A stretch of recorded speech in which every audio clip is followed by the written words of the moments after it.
everyone. This is Aaron. I hope you're enjoying Unscripted. It's because of guests like Brian White. If you spend 5 minutes with Brian, you're going to know real fast he's passionate. He loves his hometown Cincinnati Reds. He loves his wife, his music, and his relationship with God. He also happens to be from my alma mater, Mount Vernon Nazarene University. He was the frontman for a Christian band, Brian White and Justice, for 15 years. Not only that, he has written 16 number one songs. He has 2 Dove Awards for Song of the Year, Country Song of the Year, and Billboard's Most Played Song of the Year for Rodney Atkins' Watching You, as well as ACM and CMA nominations. Watching You was listed at number 37 in Billboard Magazine's 100 Greatest Country Songs of All Time. It has also topped the charts as the most country played song of the decade. Not only that, are you ready? Danny Gokey, Cutlass, For Him, Mandisa, Point of Grace, Avalon, Karen Williams, Selah. He's written for Rascal Flatts, Trace Atkins, Jason Aldean, Gary Allen, Rodney Atkins, Terry Clark, Kix Brooks, Blackhawk. I can't wait for you to meet my friend and my guest today, Mr. Brian White.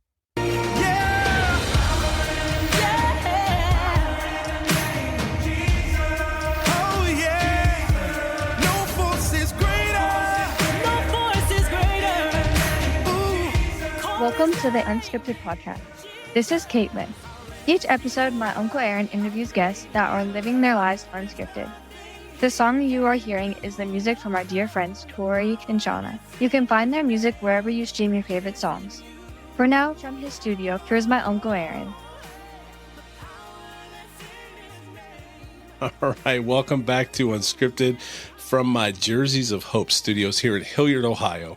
This is going to be a good one today. I'm going to cry. I promise you in advance, I'm going to cry. Well, I'll cry with you, man.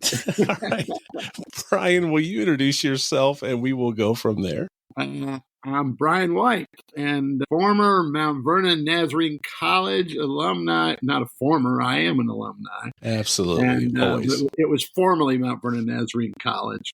That's right. And I live in Nashville, Tennessee, singer-songwriter, and I've been doing this. The Lord's been good. Been doing this for 36 years now. But so honored to be a part of the podcast, man. Well, I'll tell you a really quick funny story. So I graduated and didn't pay my bill, but shout out Mount Vernon that they let me pay. Like they said, hey, if you can send us $5 a month, whatever you can send us. And so by the time I finally paid my bill off to get my degree, it was university. So I graduated from Mount Vernon Nazarene College, but my degree says university on it. So there you go, Brian. That's good, man. That's good. I'm so honored. I've been chasing this interview from our good friend Kurt Harding for many, many months. And I'm so blessed and honored that Kurt finally was able to make this happen for us.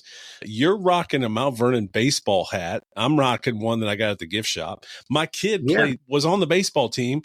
But right before we recorded, you said you were on the baseball team. So, Brian, let's start at the very beginning, man. What's the connection to Mount Vernon? I grew up in Westchester, Ohio, and went to the Pisgah Church of the Nazarene, which is now the Westchester Church of the Nazarene, and the Southwestern Ohio District, and played ball at Lakota High School, and wanted to continue in college and had a couple offers to a few other places, but I always thought my sister went to Mount Vernon, and I wanted to go to Mount Vernon, and ended up there. The early stages of the college, where they're putting their sports program together and things. And I played 4 years of baseball at Mount Vernon and loved being a Cougar. Man, it was, I probably loved it too much, more than I did studying. And so the first year took a toll on my grades. But I'm a avid fan of baseball, growing around up with the Big Red Machine, and that was my dream, was to play pro ball at one point. But playing college ball was such an honor there, and still. So the alumni office, one of the guys came through, Brad came through for a luncheon. Brad Kojas? Yes. And I love me some Brad Kojas. He's a good dude. And, he's such a great dude. And then and James Smith also came through and took us to dinner, my wife and I. But when Brad came through, he had this because he knew that I played ball, and he went to the baseball coach, and they gave me a game cap, which I was like, hey, I'll take the game cap. So But yeah, I pitched and played a little infield there for the Cougars. And matter of fact, I was down here and this is our bonus room, and there's a bunch of music and sports stuff. I'm a sports nut. Yeah. And I found on the shelf over here, I forgot, I was looking, my wife was moving some stuff around, and it was my second victory in my senior year baseball, and I pitched against Ohio Dominican. How about that? And it was over there on the shelf, and I thought, oh my gosh, that's just such a good memory. But I love me some Cougars, and love the college and the campus, and haven't been back in a few years. They are wanting me to try to come back, and I get so much support from the college. They're very kind, and so I just am blessed. So Tasha and Mike Cheek, and there's a whole list of people there. Oh goodness, that just have been very kind to continue to reach out and send swag, if you would. You know? And I'm not too proud to just say, hey, if it's free swag is good swag, man. Hey, right? Well, I'm going to tell you. So I was last weekend, I was down in Cincinnati. The big Nazarene softball tournament, right? Oh yeah. Down in Springdale. Yeah. Down in Springdale. So my son was playing in it. And last time I was down there was when I was playing it, carrying him off the field as a toddler. And I got pictures on social media about that. But Mike was down there giving out swag, to your point. He was giving out T-shirts. And I don't think there was one big enough for me in his little wagon that he was giving out. But I will say, Mount Vernon is special for all of us. I have to say this at the beginning, and this is honestly, Brian, where I'm going to try to not get choked up. But my senior year, 1992, 91, 92, two of my best friends, 1 week ago today, September 5th, I got a knock on my door, and they said, hey, Ron and Darren were in an accident and they didn't make it. And man, we were at a Christian university, and I lost two of my best friends in an instant. And I'm telling this story today. I'm struggling through it a little bit because our graduation, you came to campus and sang a song which you wrote. And I really want to talk about songs that you've written, man. It's unbelievable.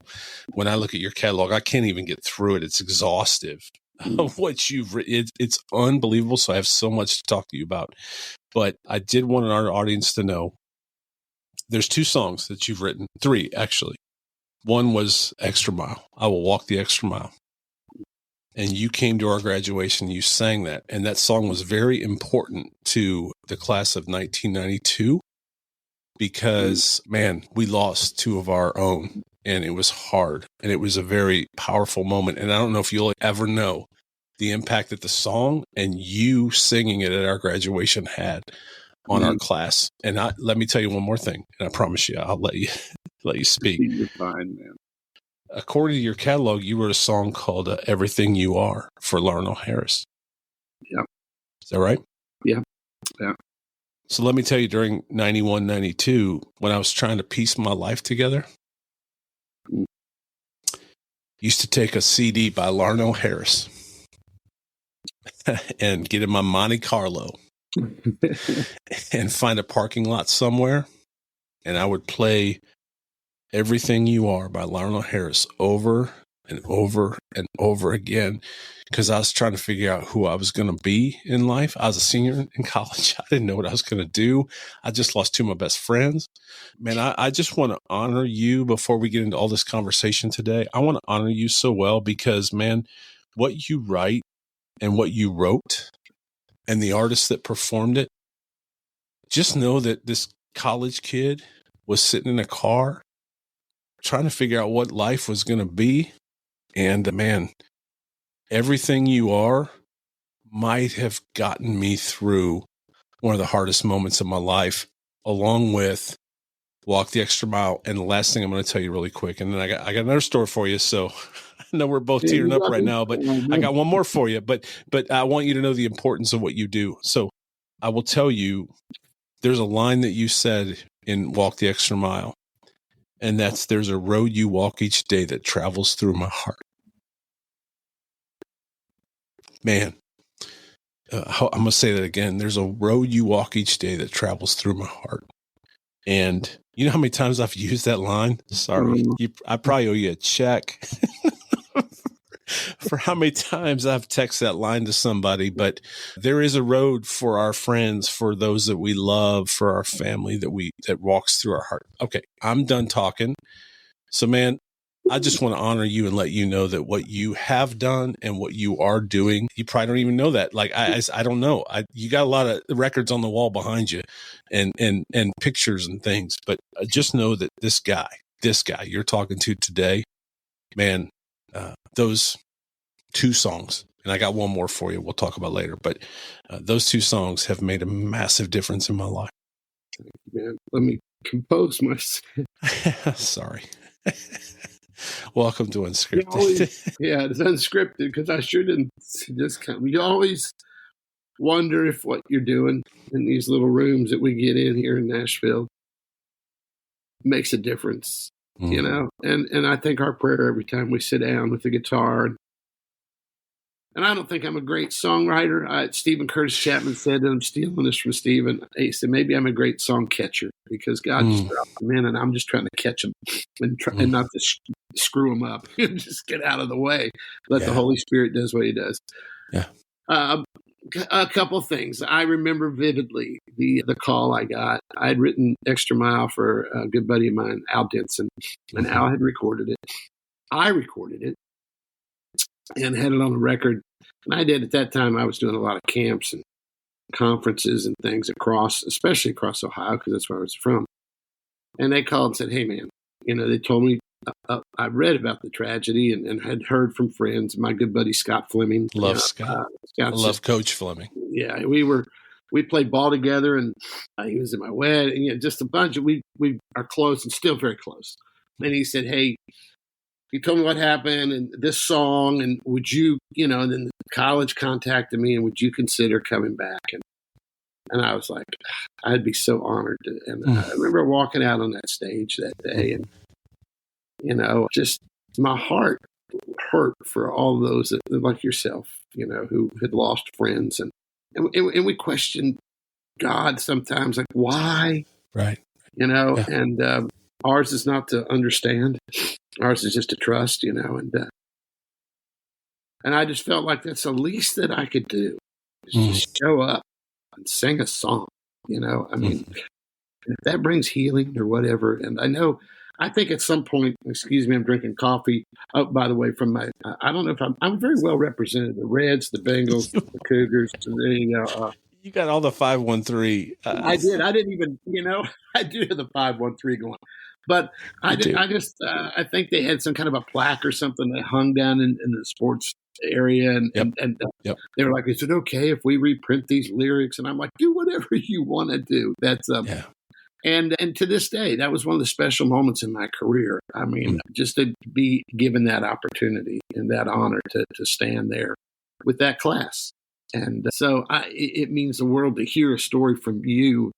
Because sometimes you leave and you go on and go, I hope I did okay, and I hope that song did, and to know that it did. And then the crazy thing, Everything You Are, that's actually was the very first number one song I ever wrote. And of course Larnell is like one of the premier singers in our industry. I think globally, he's just unbelievable. Yeah. And to hear his voice on a song was one thing, but that song, Everything You Are, is all I'll ever need. There's not a path I'll take where you cannot lead. How can I be less than what you ask of me? I have it memorized. Absolutely. That was my heart. I would like to sit here on this podcast and tell you that everything I ever did was perfect. It's not. Right. And there was times that I found myself writing healing into my own heart. It was like God's. I had a friend one time said, hey, man, you've written all these songs and you believe they work for everybody else. Why don't they work for you? Why don't you start letting it? Because there was a point where I had gone through a rough spot in my I went through a divorce, and that's not a positive thing to talk about, but it's honest. And it was at that point they were saying, hey, dude, you need to go back and listen to some of the things you've written that have healed and helped other people that are hurting. Yeah. And believe those words yourself. Everything You Are was one of those songs. It was just, for me, it was like, oh my gosh, God, you're just pouring this out. And I wrote that with my good friends, Dave Clark and Don Cook. And if it ever did anything more than just get written, but then when they called and said, "Hey, Larnell's going to record this," and I'm like, "Oh, what?" And then they go, "Oh, they're going to do it live at the Brooklyn Tavern." With the Brooklyn Tab, right? Like, come on. I mean, Yeah. that album is off the And chain. that was So pretty. good. It was pretty unbelievable for me, a new songwriter at that time, and so I still have a very strong relationship with all those guys. As a matter of fact, my friend Dave had a big celebration of his years in the industry, and me and Don and Dave were there, and Larnell was there. So we got a picture of us. You know, it might have been the first picture we've had together since we stood together on the platform and got a plaque. You know, but those songs are special songs to me, and to know that you and I never met, Right. and outside of our good buddy Kurt Harding, who said, "Hey, there's this guy that does this podcast, and he went to college where you went to." I was like, "What?" You know, and I said, "No, he went to university. I went to college." You know, That's right. Yeah. but you know, I would never know these stories. So you've blessed me this morning, man. You know, I'm like anybody else. Probably you doubt sometimes what you're doing. Is that any good? And does anybody really care? You know, that you kind of go through that self-doubt stuff. And to hear these stories are better than any plaque or any kind of junk. Matter of fact, I'm trying to find. I think it's out in my writer room. I have another space that I write in on our property. That's Everything You Are. That's the number one plaque that they gave me. Wow. 1991. In a few years, but that was the early part of my career as a writer, and so to hear that it impacted you and made a difference in your life, dude, that's better than that plaque. Yeah. Oh, man, that means a lot. Your story on that nail over there, and say, "Hey, here's the story of my buddy Aaron." Let me tell you. So, well, it'd be a picture of me in Mount Vernon High School's parking lot in a Monte Carlo. With a Sony Discman, with the cassette, the cassette adapter that you put in the cassette plate. Like, seriously, this is real talk. So it would be that. It would be me sitting in a Monte Carlo, which I love my Monte Carlo. If I could drive that car today, I'd still be driving it. But because I did church in that Monte Carlo too, stuff like Larnell Harris's CD and songs like Everything You Are. All right, when you stepped away there was a plaque on the wall behind you for a song called Watching You by Rodney Atkins. And I have a feeling anybody listening, if you're not a Larnell Harris or Al Denson or any, the catalog's huge. So I guarantee you they've heard something written by you. Hey everyone, this is Caitlin again. One of the biggest questions you receive is, how do you make money on a podcast? The answer that my uncle gives is, you don't. We set up unscriptedmerch.com to be a warehouse for products and partners to sell merch and spirit items. Each purchase helps this podcast find out more and order some merch at unscriptedmerch.com. Use code unscripted20 and receive 20% off all of your orders. Now let's get back to today's episode. You wrote a song called Watching You that it was kind of big, right? Kind of a big deal. It's been a good song. It's kind of crazy that whole song. I didn't set out to write country music, and this just to show you that God's plans are greater than any dreams we have, And I was writing for a publishing company that had a country division, and I'd written a song with my buddy Rodney Clausen, and it was kind of what we always jokingly called Jesus Is My Boyfriend song. It's kind of like, well, it could be about God, it could be about a girl, it's about love. And so, so we called it Jesus Is My Boyfriend, songs. And long way around it, his publisher pitched it and it got put on hold for Faith Hill. And so Faith Hill's people called the publishing company I was at. Well, they called the country side. Makes sense. And I said, hey, we're going to put this song on hold that one of your writers wrote, Brian White. And they were like, well, we don't have a Brian White. And they were going, well, no, right here it says BMG Music Publishing. And one of the guys in the office said, oh, that's the guy in the gospel division. And they said, well, call him down here. So my publisher comes to me because when we walked in to BMG at the time, there was a front desk and then two hallways. One went left to the gospel division, one went right to the country division. or as I called it, the sheep and the goats, and I always joke, I said, but the goats had the coffee pot. So I ended up down there a lot, And I thought maybe I was getting called on because I'd been hanging out the coffee pot too much. And they called me down there, long story short, like, hey, man, we love this song, Faith Hill, blah, blah, blah. Do you have any other songs? And I'm like, yeah, I can get you more. And so I went back to my Christian publishing side and told my publisher. He's like, dude, they've never asked anybody from the Christian division to come down there and write. So you got to do this. And they invited me to go on a retreat, which I was like, why am I going on a retreat with all these hell-raising, beer-drinking guys, And it was like the audible voice of God said, just go be light. Just go. And so all that to say, that plugged me into the country, guys. And I started to write my first country cut was the thing I wrote for Trace Atkins on that retreat. And it got cut. It was a big single. I was like, oh my gosh, this is unbelievable, but I don't know the country market. I kept getting put in rooms with other country writers. Mm-hmm. So brings me to Watching You. So my buddy Steve Dean that I wrote this with and Rodney, he calls and says, hey man, I'm lined up to write with Rodney. You want to join us? And I'm like, sure. So we go in and we start talking about ideas for songs as we do. We're drinking coffee, which I'm doing right here. Go Bengals. And go Bengals. After Sunday, please go. That's right. Come on. Who day? Who day? And so we start talking about things. We came up with the idea of, Rodney came in late. And he's like, guys, I'm so sorry, but on my way in today, I got a call from the preschool. They needed to talk to me because they had called my son into the office. And I'm like going, dude, your kid is 4. What could he possibly be doing? What could he possibly have done? And but at the time, Rodney had a big hit out on country radio, and it was a song called If You're Going Through Hell. And the whole essence of the song is, if you're going through hell, keep on going. You might get out before the devil even knows you're there. Right. And so Rodney's kid, Elijah, would be standing in the recess line or the bathroom line, and he would just start singing, if you're going through hell. And then he'd go, hell, hell, hell. And he just kept saying hell. And they were like, Mr. Atkins, you probably just don't want your kid to saying hell all the time. And so Rodney looks at me and Steve, he goes, man, I don't get it. Why is he doing that? And we were like, well, dude, he's just doing what you do.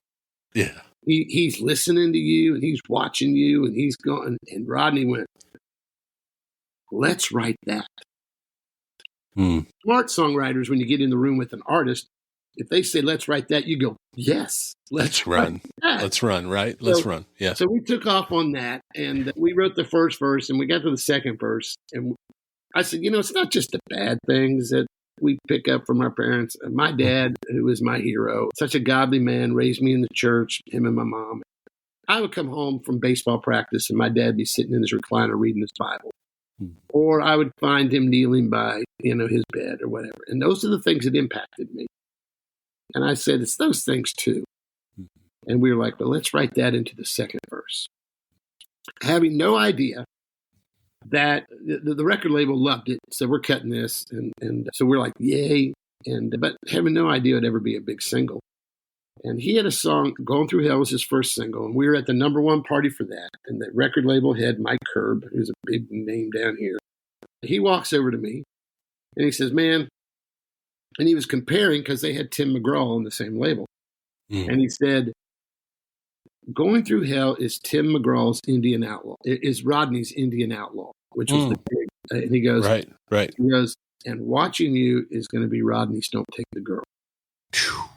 And I was like, that's a lot of weight. I was like, okay, from your lips to God's ears. I like that, And we had no idea that song would do what it did. And then so just in a synopsis of that whole song, they released it. It was a #1 for 5 weeks. Billboard's most played song of the decade. It was in all the top 100 country songs of all time. It's listed as number 37, which is kind of funny because it's right under Mamas Don't Let Your Babies Grow Up to Be Cowboys. So I've always joked and said, me and Willie Nelson, we're tight, And but it's just been that song that has a message that I get emails to this day people going, hey, this song changed the way I parent my child. This is or I'll get somebody walk up to me at a concert and go, man, that was my dad and I's song. And, and he went to heaven 2 years ago. And every time I hear that, so it was a blessing. It was a God thing. Again, just being ready to catch what God was dropping in the room. And I'm so thankful for that song. It was a game changer for me in the industry. It gives that kind of credibility, I guess is what the word would be, that people going, oh, you wrote that, let's get in the room, And it was a snowball there of opportunities that came my way across the board in the CCM market and the country market. So I'm grateful for that song. Well, grab your handkerchief again if you got it. I do. Seriously, get it on deck, because so the song "Watching You," when it came out, a dear friend of mine found out he had stage 4 cancer out of nowhere. His kids were my kids' age, and so it was like watching myself, because his kids were my kids' age. And my friend Steph didn't make it, but "Watching You" was his favorite song because he had 2 boys and a daughter. And his funeral, and talked to his family about how much he loved them. And that song was so important because he knew they were watching him. And today his middle son works for me. And I told him last night that I was going to interview you today. And his daughter graduated this year, went to my tattoo artist and got a tattoo. And I'm gonna have to apologize. You can write a song about this. I'm gonna have to apologize to Steph when I get to heaven that I might have encouraged his daughter to get a tattoo, and she went to my tattoo artist. But anyway, no, man, I just, again, I wanted to honor them and Steph and let you know again, man, these things that you just write. And I know, you're not just writing songs, right? Like, and people perform them, but what you do is the Lord's work, whether it's country music, like you said, right, left in the hallway. It's the Lord's work, because music is so powerful, especially for people that don't know how to process emotion or don't know how to package emotion. Somebody just sent me a song today, the new Miley Cyrus song. Sorry if we go off track, but seriously, a new Miley Cyrus song. And when I listened to it, it was so powerful. And I'm a music fan, and it has helped me. Music in my life has been so powerful and important. So that's why I could not wait to interview you, because you don't have to sing the song, but the fact that you pen it, man, that every line impacts people. Whether it's a celebration, whether it's a great memory, whether it's a scar, whether it's man. So what is that like? I assume you understand, and I'm not putting pressure on you. I assume you understand the weight of knowing that I write this and I hand it to an artist. Let's call it, behind you, Jason Aldean. Again, the catalog here is incredible. The artists that you've worked with, that then put that into motion and put that out into the world. Diane Warren is someone that I think of that has written incredible songs, and nobody even knows. I bet a lot of people will hear her name and not even know who she is. What's it like? It's an interesting thing, because I did for 15 years. I was an artist, and toured, and the Brian White and Justice days where we played every, and I was the long-haired guy in the Nazarene church, so to speak. But sweet mullet. And so sweet. And unfortunately, you can't deny it because it's on the internet. So, but standing on stage and singing and seeing the impact is one thing. Yeah. Knowing that you write a song and a guy like Larnell or someone like Rodney or Aldean or For Him or whoever, they think enough of that song. Mm-hmm. They're going to pick 10. They want that to be one of them. And then they want to go and stand in front of the thousands of people that I'll never see or know or have that opportunity, and share that song with their fans, with their audience. Yeah. It's very humbling, because you realize what you created in a small little room in Nashville is being sung. So tonight, I'm going, okay, well, Aldean's in an arena somewhere in, Alabama, and here's Rodney somewhere else down in Georgia, and then here's Danny Goki, and he's over here in Arizona, and they're taking pieces of me and they're standing on a platform and they're saying here, and I'm going, wow, I never in a million years would have dreamt that that little piece of me would go to a place where I'll never go and be in front of people that I'll never meet. But the message was strong enough that those artists felt like, I've got to say this. I want to say this. And you're right, whether it's a celebratory song or just I wrote a song, there's a group called the Martins. And I wrote a song called The Promise. And that song probably is one that was a heart song there as well. And I don't want to think I wrote the big funeral song, but I get more people who write me and say, we had this sung at my dad's funeral, and when my dad passed, it'd be 2 years ago, I went home and I told Mom, I can't sing. Don't ask me to sing. And she goes, oh, you have to sing The Promise. And I remember getting up there thinking, I don't think I can do this. Yeah. And my wife and I cried my way through it.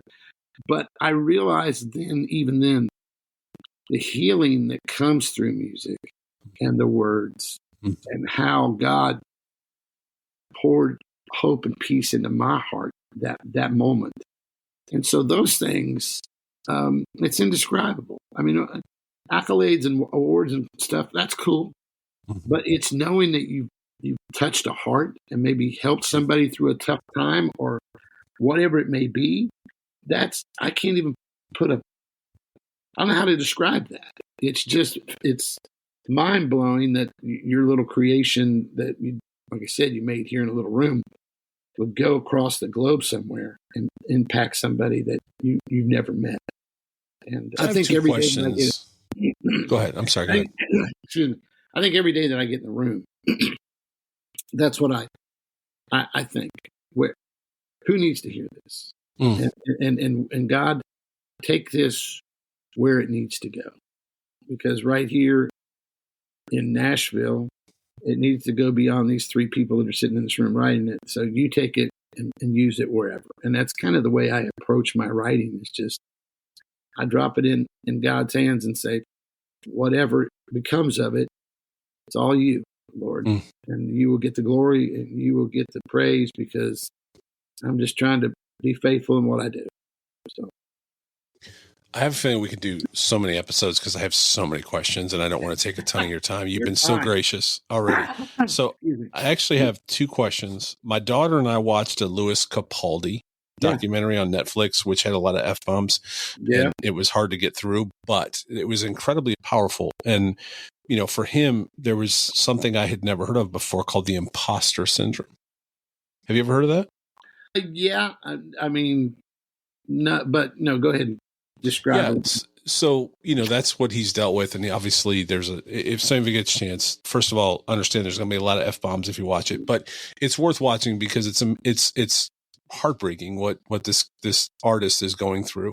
Yeah. And the bottom line was, he had incredible success with songs he had written. Right. And then he felt the imposter syndrome he felt the weight and the pressure of continuously doing it over and over and over again. Have you ever felt like that as a songwriter? Yeah. You know what? Well, it's a business. Yeah. It's the music business, whether it's Christian music or country or pop or whatever, there's still a business side of it that has to monetarily make sense.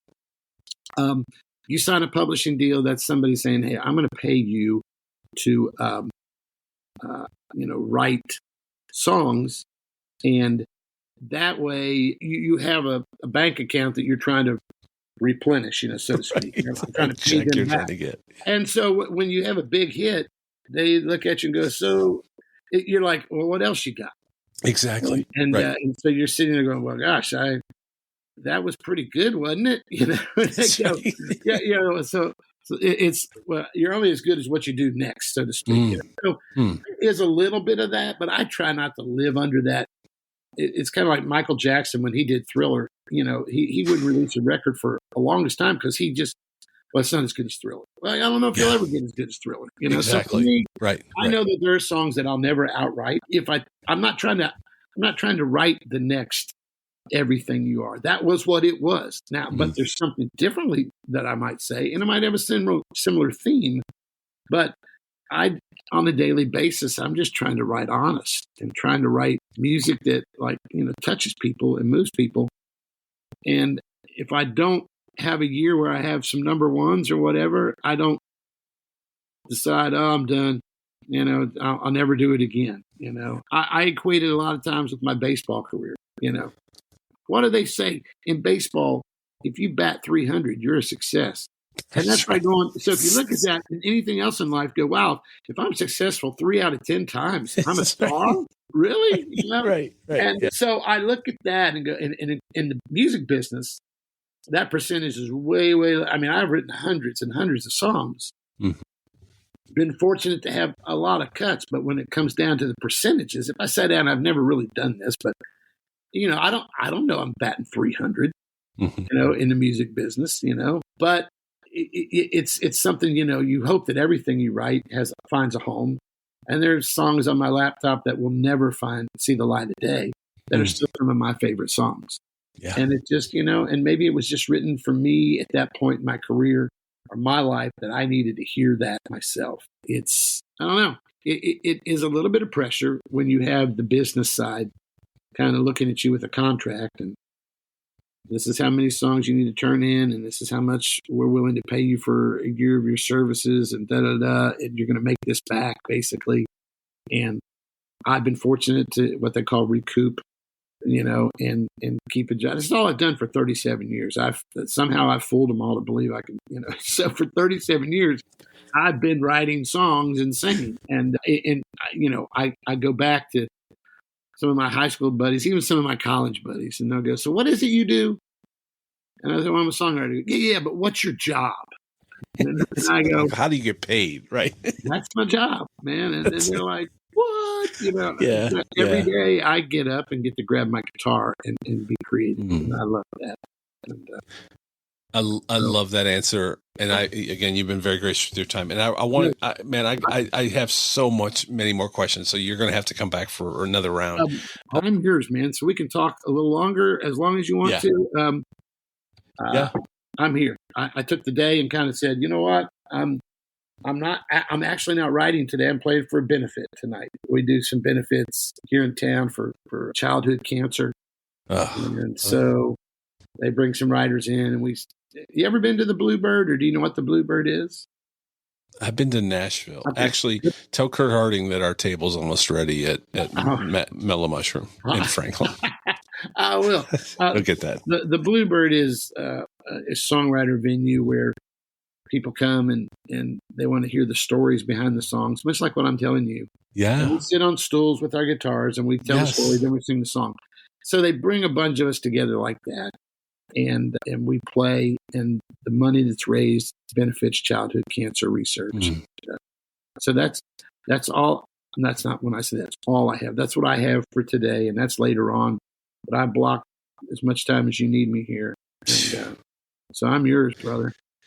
Well, that's a perfect segue to my next question was going to be this. So the first time I met Kurt Harding, or one of the first 2 times I met Kurt Harding, it actually became an annual event, and they made me run the god-awful Nashville half marathon. Oh, yeah, I did that. It's the worst ever. It's serious. And we did it every year so we could get together with Kurt and a guy named Dave Schrader and the Maines family. We all went out together, and it was amazing, and it became this annual event for us. But one night we went to Puckett's, and I think it was the very first time we did it. And my good friend Dave Schrader said, hey, we're going to go to Puckett's. It's Songwriter night. I'm like, how dumb does that sound? Like, I live in Columbus. I don't know anything about this stuff. He tells me. And so in my mind, I'm like, how good is this going to be? Like, we're going to be like, what is it? Some guy sitting around talking about how he wrote this song, which now I actually absolutely would love to hear, like we're talking about today. But at the time, I'm like, man, that sounds dumb. Like, we're going to Nashville. Like, there should be some fun. Let's do something. Anyway, we went, and we were standing outside Puckett's because we had to wait to get in. And this guy walks by with one of the most amazing mullets ever. It knocks my mullet and yours out of the ballpark. Like Yeah. it was amazing. And it was this guy walks by. I'm like, check out that dude's mullet. It's amazing. And this is just a few years ago. And then anyway, so we go into Puckett's and it was 3 people. To your point, it was 3 people, and they sat on the stage and they talked about the songs they wrote, and then they sang them. And one of the guys, the guy with the amazing mullet, was Tim Rushlow, Yeah. who wrote a song called Amy's Back in Austin. And Yep. my son is named Austin because of the song Amy's Back in Austin. I heard the song and my wife was pregnant, and I said, if we have a girl, it's going to be Amy Austin. And if we have a boy, it's going to be Austin. I just like the song. And so here I am. Wow. I'm sitting there. So Nashville's amazing. It's incredible. That was completely off track. That was not what I was going to ask you, but I did have to share the story. So yeah, Nashville's this amazing place that I wish someday we could live. And because I would be in all my glory down there for things like that. It's a continual. I know Tim; he's a good brother, and I just his years with Little Texas and all that. Love Little Texas, but that's the energy of this town. I was a youth pastor when I moved here, and I left the church I was in at Oskaloosa, Iowa, the Nazarene Church, and moved to Nashville to take a position at Grace Nazarene. And I'll never forget my pastor in Iowa said, Brian, if you move to Nashville, you'll never leave. He goes, it's what you do.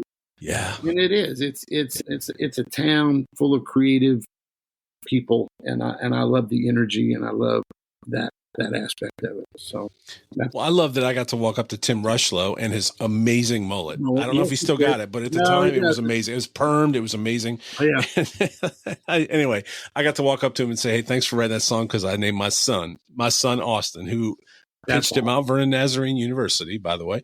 He just graduated. He's got his degree and has a good job. But I named my son because of Amy's Back in Austin. So very small world. That's crazy. I love that story. That's cool. It's very cool. All right. So that's my last question for you regarding that was going to be, has there ever been a moment where, so when Watching You goes number one, and you said you had a band, you sang, you did that life. Has there ever been a point where it's like, that could have been me? That could have been me singing my song. And I have a feeling I already know this about you in the short time we've spent together is because of your faith and because of who you are, I have a feeling you're totally okay with someone else getting the glory. Mm. But has it ever been hard when somebody else gets the glory and I wrote that song? They didn't. I for 15 years as Brian White and Justice, I stood on that stage. And the crazy thing was I was writing at that time. We were a rock band. We were kind of like Bon Jovi for Jesus. Okay. It was just that whole thing. And I remember coming back to the campus and I had a healthy mullet and a tattoo and earrings and I'm going, they're going to walk me out there to sing. And the professors, the music professors, were probably like, oh my gosh, it was because I traveled in the PR group at the college, and we were nothing like the PR, the music majors. We were not prim and proper. We were like, come on, it was that kind of thing. And so I did that for 15 years, and I did 5 records and saw the world from a bus and an airplane window. And there came a point where I was like, you know what? I'll tell you when the point came. I was playing a show, and they said, hey, we got this band going to open for you. We were playing in Columbus. I want to say Reynoldsburg, maybe. I don't know. But they said, it's a new band, and they're hot, and everybody, so they're going to open for you. We're like, okay. So we get there, and there's all these kids, because we had a pretty good draw especially in the Columbus area because of Mount Vernon stuff. Big crowd. And this band goes out there, and they are just ripping it apart on stage, just killing it. And they were this little band called Reliant K. Well, and they were just kind of on the verge of signing with Goatee and all that, and they're moshing, and people are going crazy, wow, and then they go, and then we go out there, and I felt like the old guy walking out there, and we're doing this kind of arena rock thing. Mm-hmm. And I remember I decided, okay, I'm going to do a little stage dive, because that was at the end of a song, and my drummer's doing this big trash can ending, and I'm like pointing at the crowd, and they're pointing back at me, and I'm pointing at the crowd like, I'm coming for you, man. And I go running out of the stage, and I dive, and I turn, and it was like the parting of the Red Sea, man. I just, and I hit the ground and I knocked the wind out of me. And my guitar player's still doing the big strum, getting like, are we going to ever end this song? Are you ever going to get back on the stage? And I'm thinking to myself, it's been fun, but I can't, nah. And that was kind of the start for me going, that was the moment, huh? Yeah, I'm like, I don't want to jump off the stage no more, and I'm not going to do this. And so, but it was just, it was like a passing of the baton, whatever you want to call it. I realized, I ran a really good race, and I enjoyed it. And there was something very, very satisfying with standing on the stage and singing my songs and watching the people respond. But at the same time, I'm out here doing the rock thing, and my publishing company is going, hey, we're looking for songs for Larnell. Can you send us something? Or we need some Michael English, or and I'm writing something completely different than what I do. And I loved that. It was like, okay, I'm not just this. I'm like, okay, maybe. And at that point, the songwriting really, really became more of a focus, writing for other artists. And so it was easy for me to step back and go, I've had my day at the level that the Lord wanted to take it to.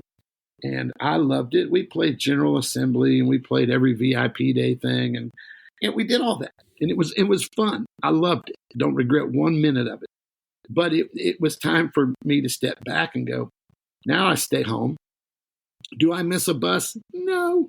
Do I, do I miss setting up and tearing down every night? No. I mean, my buddies still do that. I mean, we came in the same time as Third Day. I did Audio Adrenaline. We toured with Audio Adrenaline. Mylan, who just passed away. I did shows with Mylan. Yeah. Right. Those were great memories. But I love that I just sit on a stool. Tonight, I'll go take my guitar, sit on a stool, plug it in, tell a couple stories, play my songs, unplug it, come home, sleep in my bed. I love it. So I don't really, it's not like, hey, man, that could have been me. It was me for an extent, but I think more importantly to me is like, when Michael English cut some of my stuff, I was like, okay, that's a voice for the ages. Right. And right. So who am I not to be happy about my little song and let him sing it? They don't want to see Brian White singing that song. Let him sing it. So it wasn't hard. Hey everyone, this is Caitlin. Did you know that the Unscripted podcast is a part of a larger group called the Unscripted Collective? The Unscripted Collective is a team committed to building websites, podcast coaching, and even has a merchandise warehouse for podcasters and organizations. Find out more at myunscripted.com. Reach out today to find out how we can help you in your organization too. Visit myunscripted.com. Now let's go back to today's interview. Well, by the time this posts, your night at Bluebird, is that what you called it? Well, tonight we're playing, it's kind of a Bluebird setup. It's called The Bluebird. Local, which is a Local club here in town that they do. The guy there that owns The Local is very much involved in childhood cancer sponsorships. And so Love that. They had called and said, hey, would you come and play? So I'm going to be there. By the time this episode airs, it'll be after your event tonight. So what songs are you going to do tonight? I will do Watching You, and see, there's 3 of us on the round, and so we'll each do 3, and then they bring 3. So I'll do Watching You. I'll probably do The Promise because of the nature of this, and then I'll probably do one of my Aldine songs. I don't know that because the guy there, he's like, "Hey, you're going to do an Aldine song, aren't you?" So you kind of try to fit into what they want you to do. Well, you brought up Aldine, so did you write the Small Town song? I wished I did. You I hope people can. I'm on audio, so people won't see my face.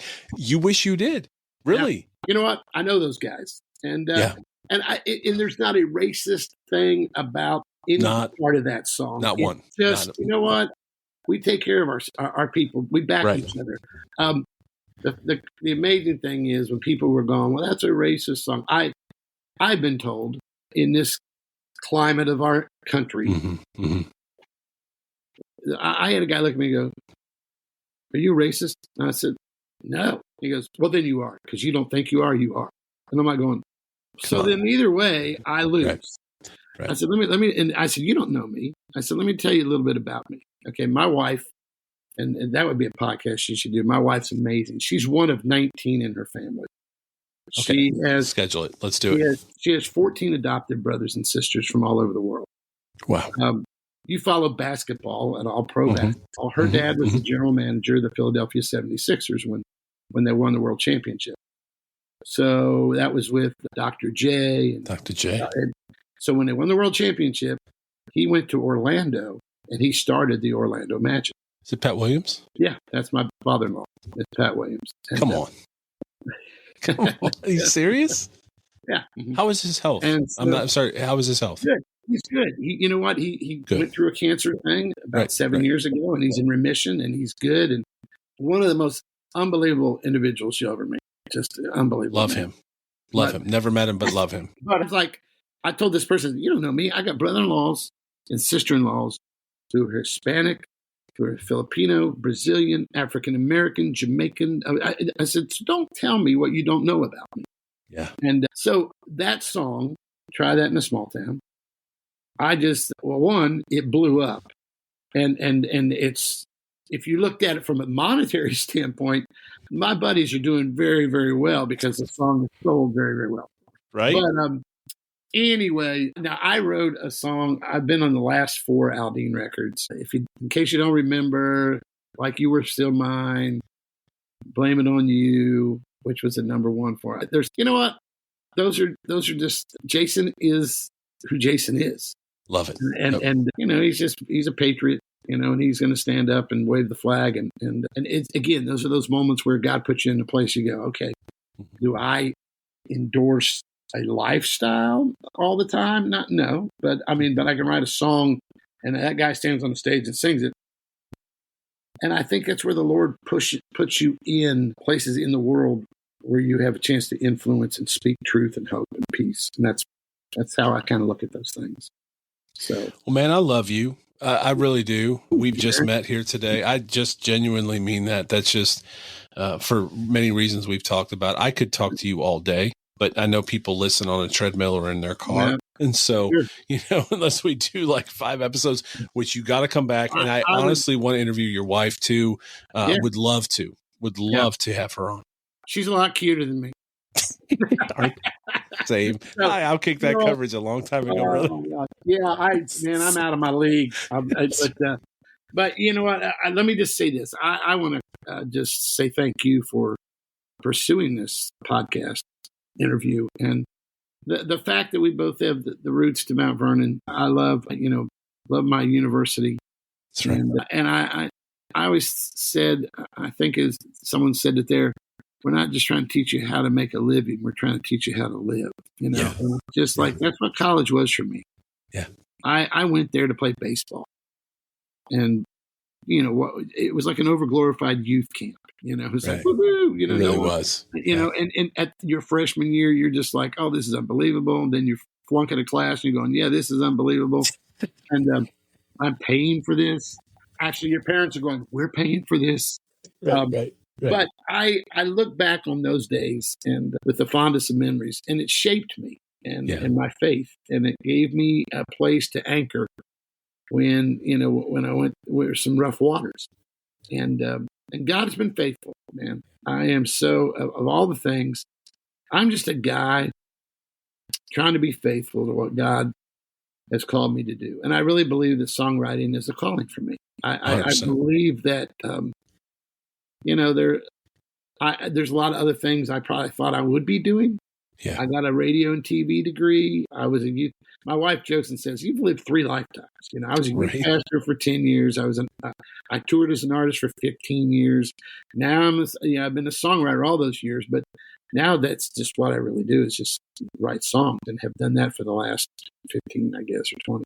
And I look at that and I go, but everything I was doing at Mount Vernon was kind of shaping me and getting me kind of that way. I'm thankful for the professors that put up with me. And that's right. And then the grace. And then the brotherhood of people, of believers across the globe, really, that, you know, I get to rub shoulders again with and come in contact with. So this podcast, man, I'm excited because maybe there'll be some people that I haven't talked to in forever that hear this and go, oh man, Brian White. I always wondered if that guy if he just fell off the face of the earth or if anything ever good came out of him, So, and I have a website, brianwhitesongwriter.com, and people can check that out.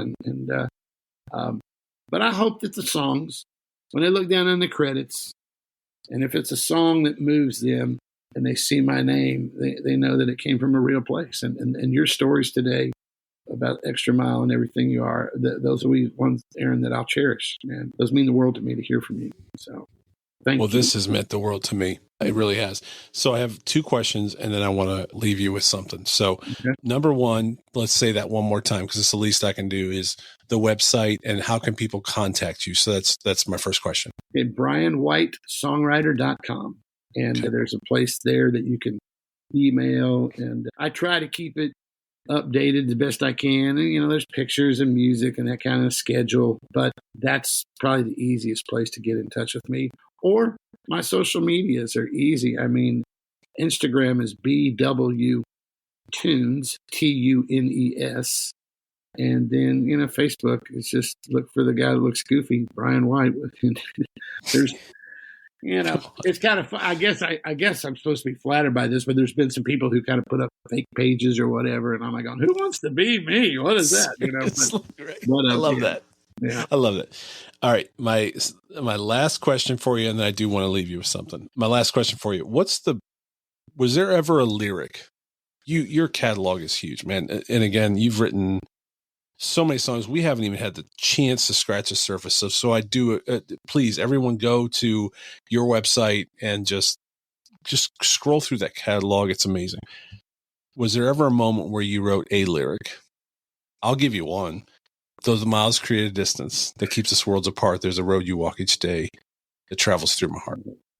That's one. Was there ever a moment? Was there ever a lyric? Is there ever a moment where you're like, wow, that wasn't me. That was the hand of God giving me this one lyric? And I know that's a really hard question because you have tons.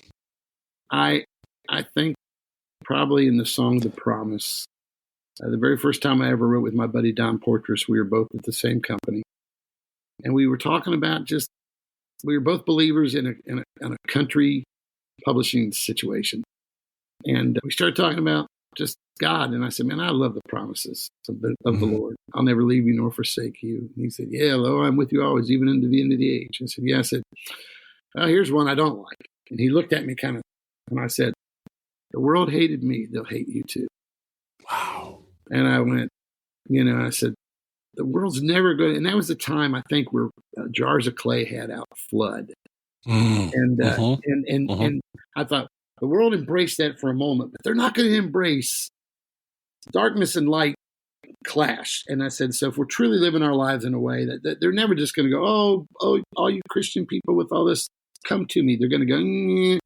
And I said, I don't think the world's ever going to be ready to embrace our faith wholeheartedly. They might put up with us a little bit. I said, until they come to know Christ, we are the opposition, so to speak. And that song, The Promise, I never said that I would give you silver or gold. You wouldn't face the fire or shiver in the cold. But I did say you'd never walk through this world alone. And I did say, don't make this world your home. And so we just started digging in all the things that God did say. He didn't say that we would never have friends turn their back on us. But he did say, I'll be there right by your side. So it was all those things.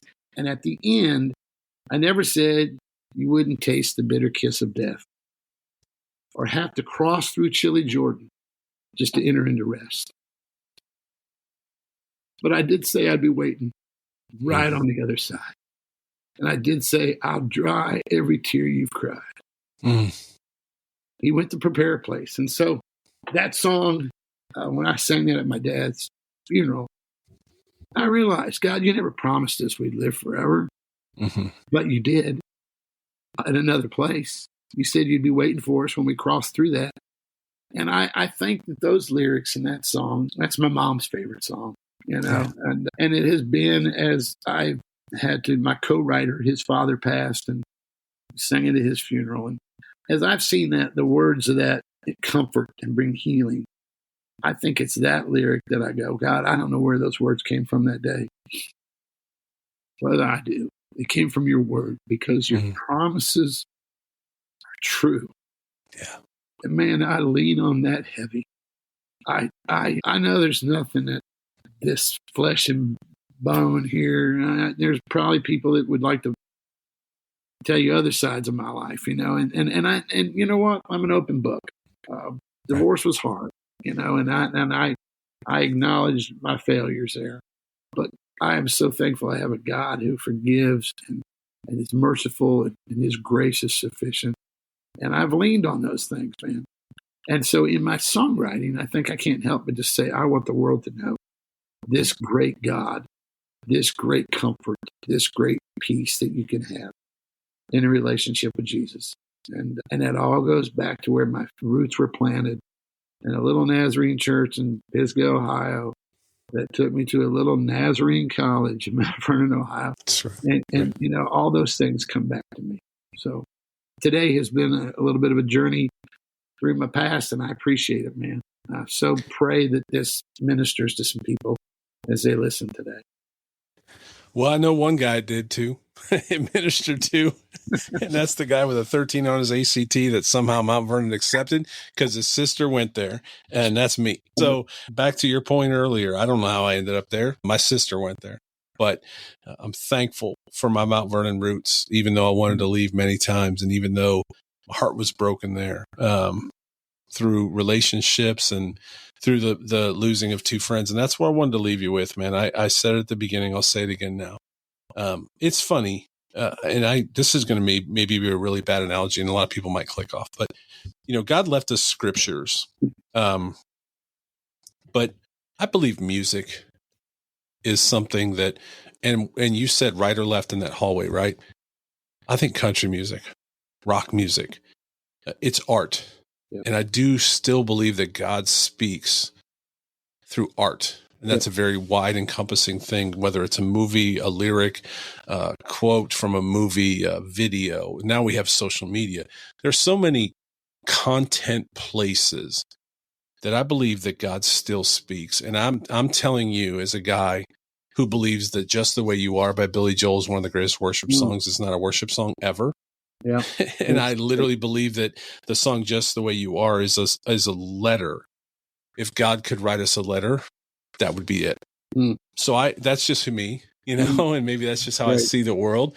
But I want you to know that, like, your ministry, maybe you're not stage diving anymore, but man, what the songs you write, whether it's Aldine, For Him, Cutlass, gosh, I could go down this list, or Larnell Harris, for a kid in 1991 sitting in his Monte Carlo in a parking lot at Mount Vernon High School, crying his eyes out and just crying out to God, man, it matters. And for me to spend a few minutes at your feet today and just listen to your stories, I am so honored, and I'm so thankful that you followed the God's calling on your life, and that you're friends with my guy, Kurt Harding.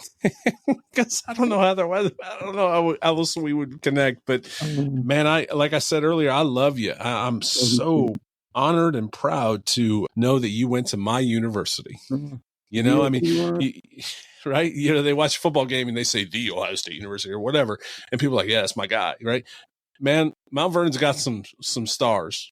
They've produced some stars, and you're one of them, my friend. Thank you so much. And thank you for showing up on graduation day and healing an entire class that lost two of their brothers. I'm blessed to have been a part of today, and that I will carry that. That'll walk through my heart. Good. It will walk through my heart every day. Right. That moment that I wasn't sure is making a difference, made a difference. Sure as heck did. That's just God doing what God does. Yeah. And I'm so thankful that I was a part of that.